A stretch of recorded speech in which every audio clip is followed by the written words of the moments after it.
I've been like backpacking and eating like wild edible foods.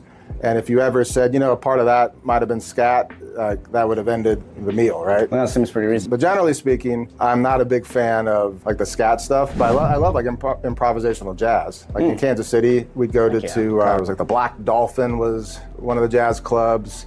And then what's the big one everybody always goes to? The name's escaping me, but you go there like at 10 o'clock at night, there'd be a certain clientele watching jazz like for hours. Let's look at Speakeasy from Prohibition era, right? Wow. You go back at like 2 a.m., completely different crowd, people very interested in jazz. And that's cool. I saw some sort of article about a study that did like the brain scans of musicians. They get like in flow state and they have a very particular brain scan versus people doing improvisational jazz. They don't have that similar, it's not a flow state, it mimics conversation. Yeah.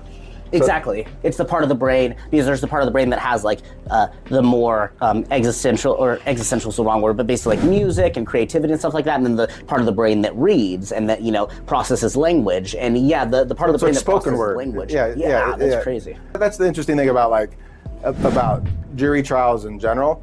Is it improvisational jazz or am I playing a set piece?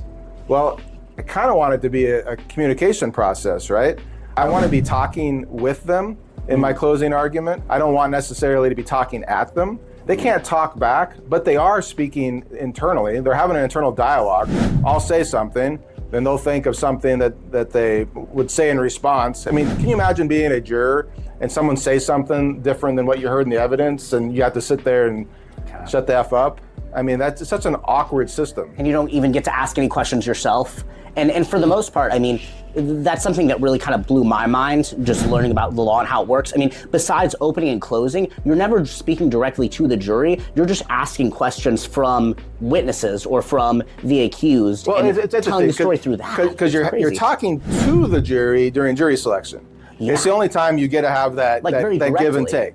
But you want to mimic that process in your closing argument in the sense that you want to be asking questions that they're going to be asking in their own heads, and then you answer them. You're trying to anticipate the way they're thinking, right?